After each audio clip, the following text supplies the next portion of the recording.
And this is exactly what would happen, I assure you, if we would take the lamb and tie it to the bedpost. There would be an outcry from people for the ethical treatment of animals. Because the idolatry is the same. The idolatry is that as soon as the divine image of man is blurred, and we stop realizing and championing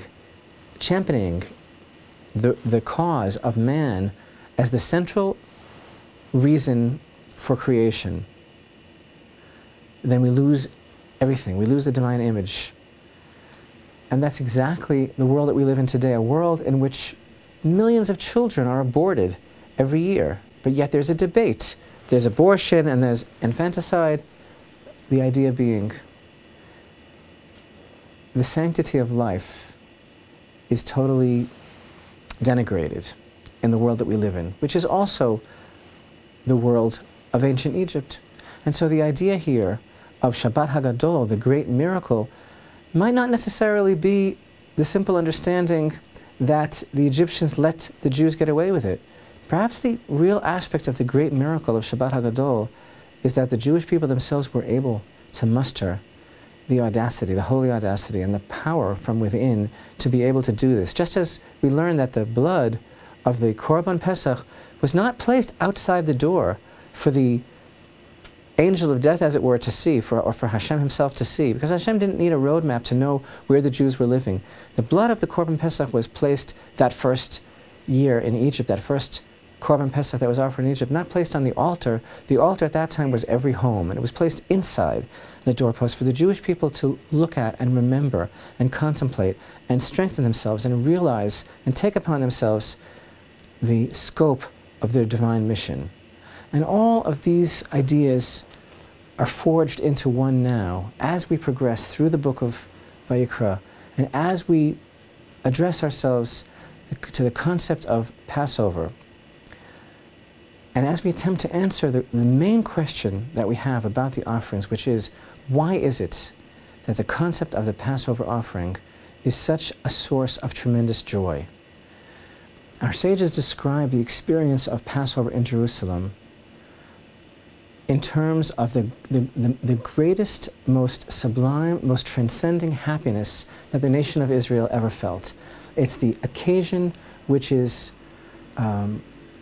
capable of forging unity amongst the people. It's the occasion which is described even by eyewitnesses, Roman generals who are quoted in books like Josephus about the incredible atmosphere that they sensed in Jerusalem. They saw the Jews converging on the Holy Temple with the Passover sacrifice.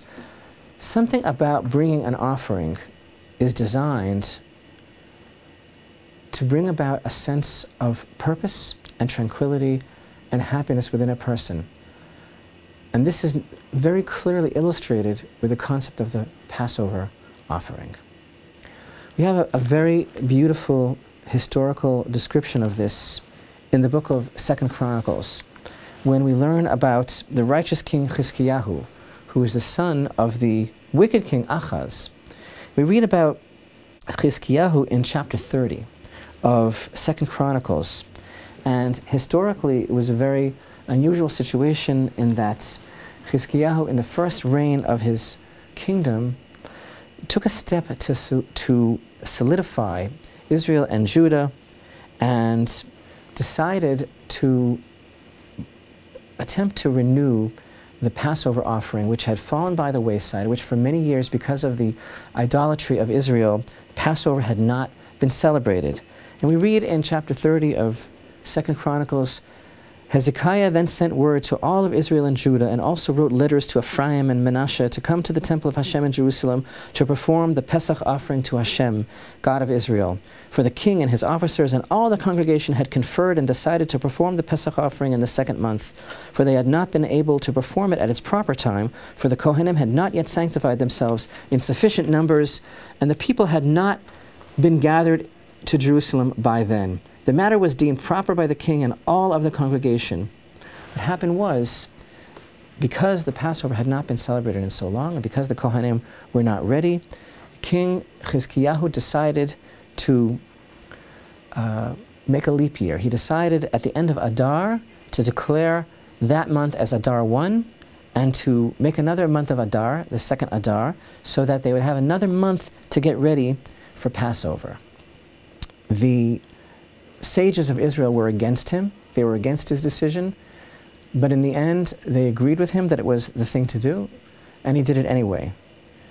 Ultimately, they still didn't have enough time to get ready for Passover because there were so many people that were coming. And we read, the runners went throughout all of Israel and Judah with the letters from the hand of the king and his leaders, and by order of the king, saying, "Return to Hashem, the God of Abraham, Isaac, and Israel, and he will return to the remnant of you that still remains from the hands of the kings of Assyria.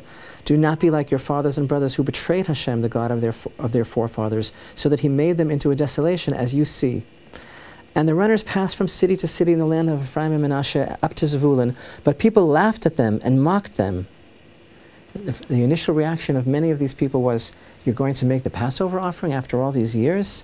However, some people from Asher, Manasseh, and Zebulun humbled themselves and came to Jerusalem. Also in Judah the hand of God was upon them, instilling them all with a united heart to follow the commandment of the king and the leaders regarding the word of Hashem.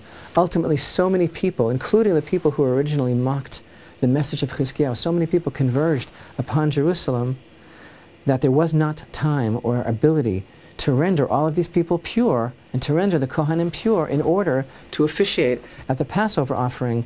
And even though we learned that a person who is impure is not allowed to eat the Passover offering, and that's the whole reason for the second Passover, Pesach Sheni, that we read about in the book of Numbers, in case there were individuals who were rendered impure and were not able to participate.